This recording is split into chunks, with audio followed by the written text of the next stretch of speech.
Nah, yang menarik Pak Rizal, ini ada tweet dari Pak Tifatul Sembiring 2 jam yang lalu.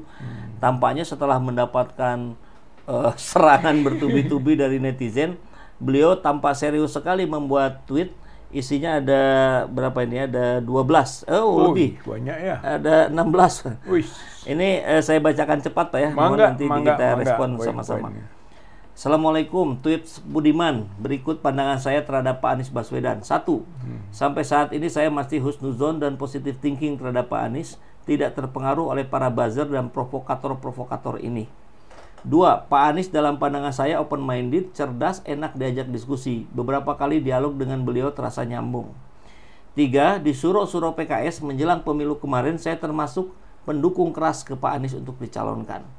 4. Saya ikut terlibat menggalang beberapa provinsi, mengkoordinasikan kader-kader dan pengurus, keluar biaya pribadi cukup besar, dan ikut membersamai beliau ketika kampanye di Medan dan Deli Serdang. 5. Saya tidak sependapat dengan frasa suatu podcast, dalam tanda kutip, jika PKS meninggalkan Anies maka bla bla bla bla. 6. Sebenarnya tidak ada yang meninggalkan dan tidak ada yang ditinggalkan.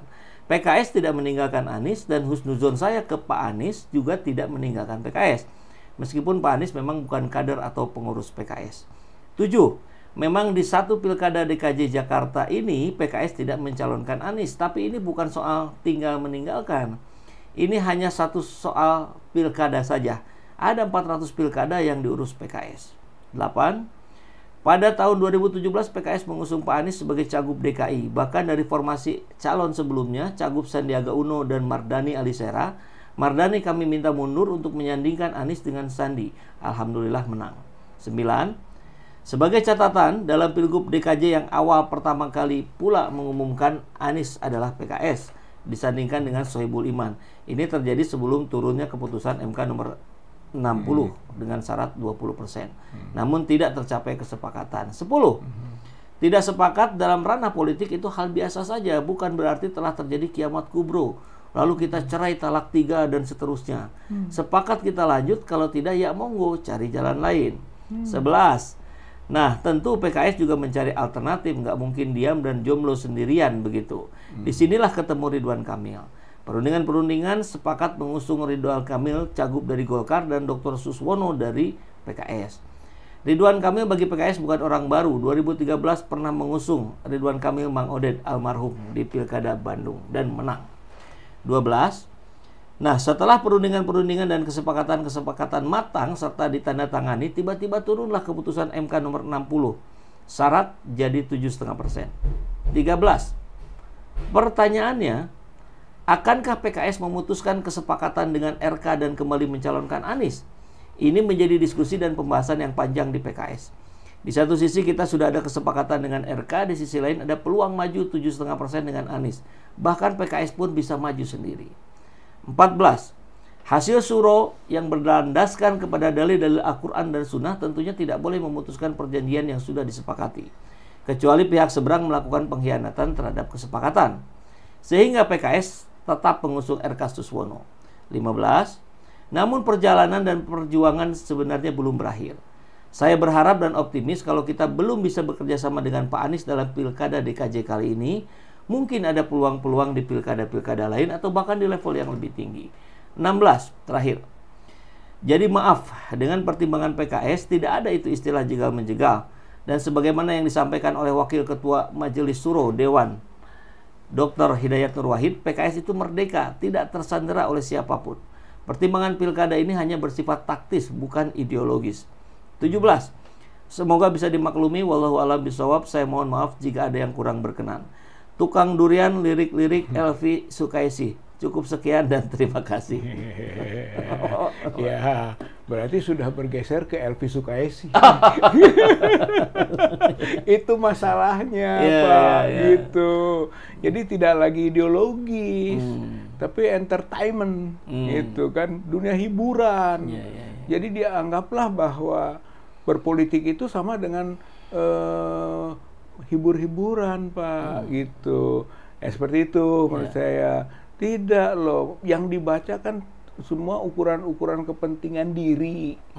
gitu, dan kepentingan dirinya sangat pragmatis tadi, apalagi bahasanya tidak ideologis, gitu kan. Setahu saya Pak Rizal yang disampaikan Pak Tif berkali-kali itu katanya di PKS ada empat level kepentingan, ada ideologis, strategis, taktis, dan teknis. Nah ini pilkada ini taktis katanya. Nah. Terus yang ideologis yang gimana, yang strategis yang gimana? Iya, saya kira buang aja sebagai partai Islam. Itu kalau partai Islam itu partai ideologis. Islam itu ideologi. Itu kemudian mau berbasis ke umat. Nggak bisa ideologi dibuang demi taktis dan teknis. Gitu. Nanti menghalalkan segala cara, Pak. Komunis nanti. Gitu kan membuang ideologi itu jadi komunis. Kan Pak Rizal di PKS itu banyak ustazah, banyak yang belajarnya di Mesir, di Kairo gitu.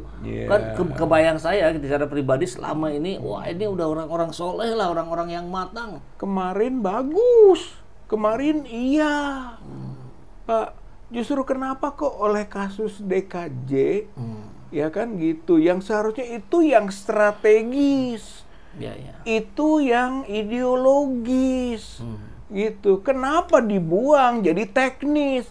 Kalau yang teknis itu di Papua, yang teknis mungkin di Maluku atau daerah-daerah yang PKS tidak dominan. Jakarta jelas-jelas strategis. Jakarta strategis dan ideologis, Pak.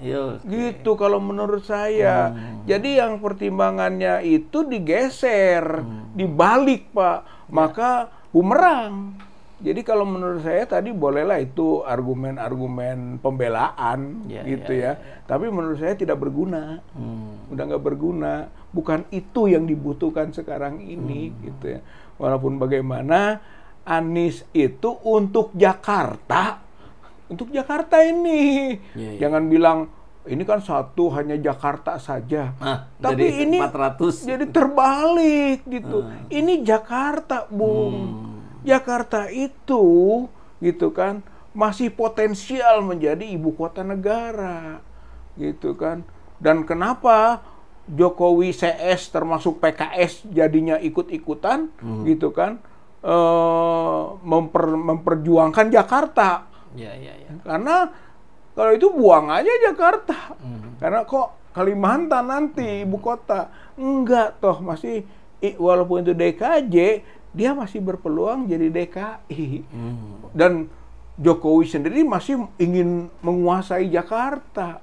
Bersama-sama Kim dan plusnya. Ya itulah PKS ada di situ, gitu menurut saya mah. Jadi konteksnya itu, gitu. Jadi bukan alasan dikecilkan ini Jakarta, gitu ya. Atau Ridwan Kamil, Ridwan Kamil tuh baca dulu dong, tanya kalau itu ada banyak ulama-ulama, banyak ustadz di PKS, baca dari kacamata agama dong. Gitu tentang figur Ridwan Kamil, gitu.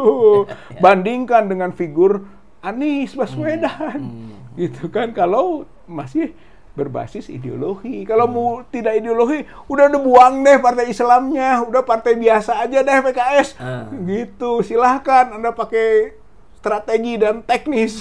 Karena sudah turun level ya, udah dari ideologis. Itu umat ini sayang, umat ini masih mencintai PKS berdasarkan track recordnya. Tiba-tiba di ujung-ujungnya tidak happy ending, gitu Pak. Gitu, itu masalahnya. Dan di tempat yang strategis, gitu, dibawa ke teknis untuk kepentingan partai sendiri, bukan kepentingan rakyat.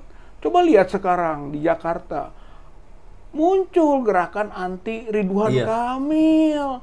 Jackmania marah, gitu Pak. Banyak coretan-coretan di sana. Berarti itu kan salah pilih, Pak. Kalau menurut saya mah, salah pilih itu. Dan politik kalau itu teknis, kalau itu taktis, gitu ya. Buat apa bicara tentang kesepakatan yang dihianati? Semua juga ngerti bahwa perhitungan politik bahwa PKS harusnya kembali ke Anies. Gitu. Itu teknis. Gitu, Pak. Itu taktis, bahkan itu strategis. Bahkan support terhadap aspek ideologis. Nyambung gitu, ya terus. Nyambung, Pak.